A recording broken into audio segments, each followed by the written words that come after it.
Every agent in Valorant is designed and put into the game with a lot of thought behind it. They're all unique and they have a certain purpose in game. And today, my friends, is the day we're gonna talk about that purpose, because in this video I'll go over the real strength of every agent. It's not as simple as duelists are good for pushing, controllers for smoking, no. And here's why. Let's start with the first agent, Omen. As we all know, Omen is a controller. So of course, because he has smokes, Omen is a perfect agent to stop pushes and set up attacks on the attacker side. But this is not the real strength of Omen. The real strength of Omen, and the reason why he's in this game, is because he's a perfect agent to lurk and flank with. His ability kit is made for these type of players. When Omen is on the lurk, he can use his shrouded steps to get past enemy traps or abilities, all while helping his team pushing on the other side with a long distance smoke, and not to mention his ultimate of course to get into the backline of the enemies. They fell for it. I hear him shooting.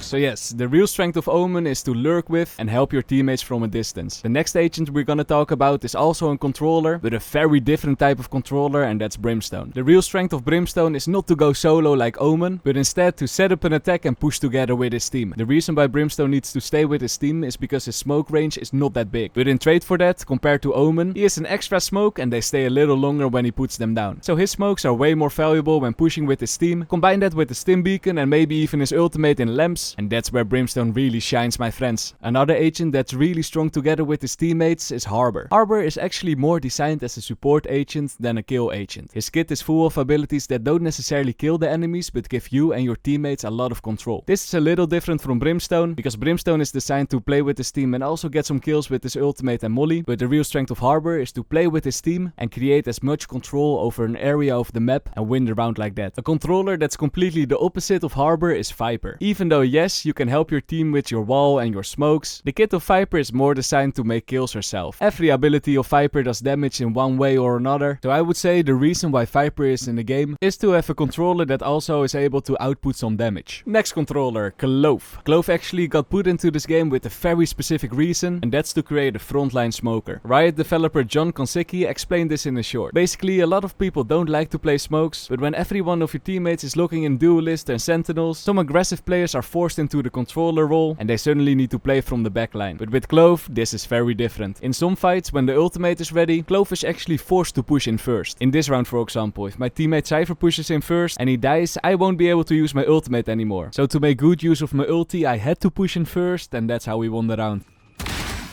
Oh! Got my ult, I can... backside one. Oh! So the real strength of Clove is to play aggressive while still being useful for your team with smokes. Then we have the last controller. What's the real strength of Astra? The kit of Astra is very unique, but I think I found the real strength of this agent. The real strength of Astra is that she can control very specific spots all around the map. MrLowlander, what do you mean? Well, my friends, as we all know, if you play Astra, you can place stars everywhere. It gives Astra the strength to get control over very specific spots. If you want to enter A on Ascent, for example, you can place 2 stars over here for smokes, one on the back of the generator and one behind this box, for example. By doing this, the enemies behind Gen and behind the box are seeing the star and might think, okay, you know what, I will move a little bit. If they don't move, Astra can use her stun or a black hole, and this is the real strength of Astra. Getting instant control over specific spots all around the map. And I already hear some people thinking, MrLowlander, every agent with a Molotov can do this. Yeah, but the difference with Astra is that she doesn't only have one molly, she has literally 5 stars, and it's just a point and click. You don't need to learn any lineups. Let's move on now and talk about the Sentinels. I think Cypher is an interesting one to start with. Cypher is the perfect agent to lock down one specific site. And here's why. The abilities on itself don't do a lot. However, if you use the abilities in combination with yourself, getting kills with Cypher is extremely easy. So the most effective tactic with Cypher on the defender side is to use all your abilities on one side, stay on that side yourself, and hope the enemies are falling for your trap. Oh, it worked! Then we have Vice. Vice also has a very interesting kit, but I think in the end, the purpose of Vice is kinda the same as that of Cypher. Vice is extremely good at stopping pushes, splitting up the enemies, so also Vice is a perfect agent to lock down one specific side with. Lock down one specific side. MrLowlander, isn't that the same strength of Killjoy? Well, yes, but also no. As we all know, the kit of Killjoy is also very strong to lock down one specific side, however, not as strong as Cypher's. The main reason is that Killjoy doesn't have a smoke, and her abilities are just a bit weaker for just locking down a site. Instead, Killjoy is more of a flex controller. With this agent, you can place your abilities down somewhere on the map, for example here on Ascent, then chill not on site but a little bit away from the site, and this way you can hold multiple angles effectively. If the enemies are pushing mid, easy one tappy for you. If the enemies are walking through your traps, activate them, and usually the traps on themselves can get an easy kill. On top of all this, the Killjoy ultimate is one of the best for retaking sites. Initiated. Placing swamp. One enemy remains. Oh, I did it again. So what I would say, the real strength of Killjoy is to be a Sentinel that's flexible on multiple spots on the map. Then we have Deadlock. The difference between Deadlock and all the previous Sentinels we talked about is that Deadlock has a very aggressive kit. Deadlock is not about chilling on the side, waiting till the enemies are pushing, but all her abilities are better to use aggressively. By for example throwing your barrier deep and then use your ultimate. A very sneaky way to get kills.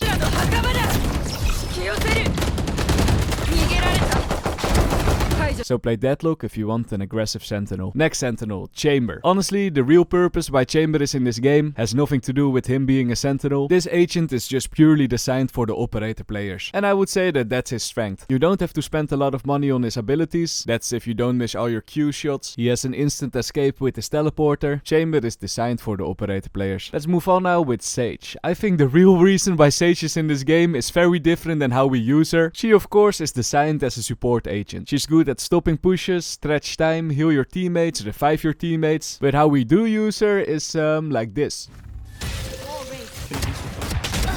Oh, it worked. And I think the real strength of Sage is the combination of these two playing methods. Be supportive for your teams, while also going for some crazy aggressive plays so now and then. Let's go to the Initiators now and let's start with Sofa. The kit of Sofa is very straightforward. He needs to get info about the enemies before you push in, and then force enemies out of specific corners. And that's it actually. I know, very simple agent. But to put it nicely, the real strength of Sofa is to prepare a site by giving info to their teammates. Another agent whose main goal is to prepare a site for pushing is Breach. However, the way he does it is very different than that of Sofa's. Instead of preparing the site with info, he prepares the site with brute force. For him, it doesn't matter where the enemy is exactly standing. Just use your stun, flash and aftershock somewhere on site. Hope you hit at least one enemy and let your teammates push and make kills off it. So, the real strength of Breach, prepare the site with brute forcing. And then we have the next initiator, Fate. I think Fate is a perfect balance of Breach and Sofa. She's not only good at giving info to your teammates, but she's also good at brute forcing a site with her ultimate and her prowlers. But what I think that's very distinctive to Fate compared to other agents is that Fate is very good at forcing 1v1 battles. Because of her octopus and her ultimate, she can see the trails of the enemies, and judging to where the trails are going, she can predict if an enemy is solo or with a teammate. Is the enemy solo, prowler to the head, and easy peasy kill. Another agent that's good at giving info to their teammates is KO. However, giving info is not his primary goal. No, my friends. Instead of giving info, the real reason why you should play KO is to counter enemies with strong abilities. KO is a really strong agent against many controllers, but also some duelists. And this, of course, is thanks to his knife and his ultimate. Throw that knife on the side, the controller's abilities will be cancelled, and you can walk on the side freely. This is the real strength of KO. Gekko is a bit of a strange agent, because his main uniqueness is of course his wingman that can plant the spike. And honestly, I think that this is actually the main reason why he got put into this game. A lot of people hate planting the spike. I think we can all agree that this is one of the most boring parts of the game. When planting or defusing the spike, you just put yourself out there for a risk to get shot in your head. So what's the answer to this problem? Make an agent who has an ability that can plant the spike. And that's the reason why I think Gekko is in this game. What makes his main strength playing around the plant on the attacker side and playing around the post plant on the defender side. Your wingman is so strong that you can easily go for 1v3s like in this round. Last player standing. One behind side. Somebody's there. Oh, wow. Nice. I got him. Let's go to the last initiator now, Sky. Why is Sky strong? I think the kit of Sky is perfectly designed to play together with one teammate. Think about it, her wool for info, her pop flash, her heal. All these abilities are very strong to assist your teammates for an aggressive peek, for example. Even better than a real support agent like Sage. So what I would say is Sky is good in combination with any teammate. A lot of combo possibilities. Let's move on now to the most fun category, the Duelists. Luckily this role is very simple because all the Duelists have the same purpose and the same strength. Put their brain off, push in first and make kills.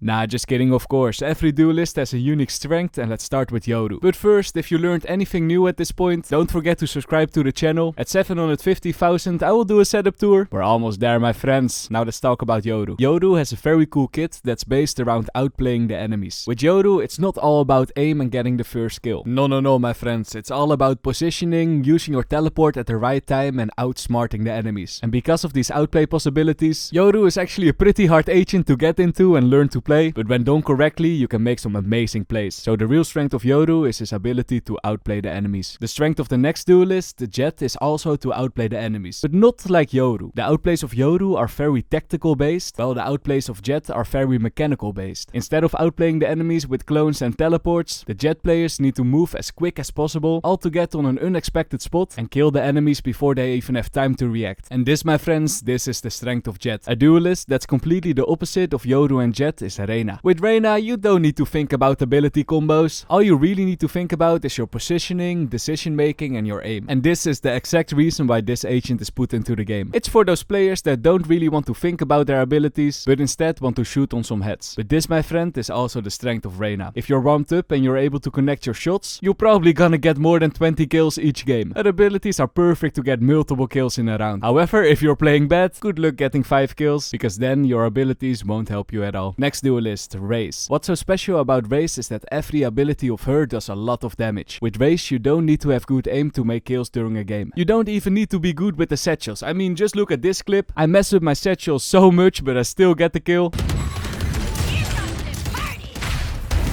Whoa! And I think that's the real strength of Raze. The ability to get kills even when you're not performing really good. I think she's a perfect agent to start with, all to get your confidence a little bit up. But of course, when you're an experienced player, the skill gap of Raze gets really high because of the double jumps and the triple jumps. Overall, a very fun agent to play with. Next duelist, Phoenix. This agent is more of a balanced duelist. Even though Phoenix is one of those agents that's definitely designed to push in first, you can still play kinda supportive for your teams. If you don't make any kills with Phoenix, you don't necessarily have to be useless. You still have a flash, a wall, and a molly to get enemies out of corners. So the real strength of Phoenix is that he's a hybrid duelist. Then we have ISO. Why is ISO so strong? Well, my friends, this agent is designed to make the first contact. The main reason is of course his shield. It's so strong when you peek first, especially if the enemy has an operator, because ISO is just the ultimate operator counter. But the rest of his abilities are also made to make the first contact. The task of this duelist is very simple. Get that first blood and play with an advantage for your team. And then we have Neon. The ability that differentiates Neon from the other agents is her E ability, the Run of Neon. And this is also the ability what makes Neon strong. She can get to different spots very quickly, so her goal is to play around the rotates, fake the enemies out, and try to always be one step ahead of the enemies. So my friends, now that you know the strength of each agent, you know exactly what you need to do with each agent when you hop into your next game. However, if you're not feeling prepared enough, you could always watch the video on the top left. That video explains how you need to counter each strength of each agent, or you can click on the video on the top right, because apparently the YouTube algorithm thinks you will like it. Thank you for watching, and bye bye.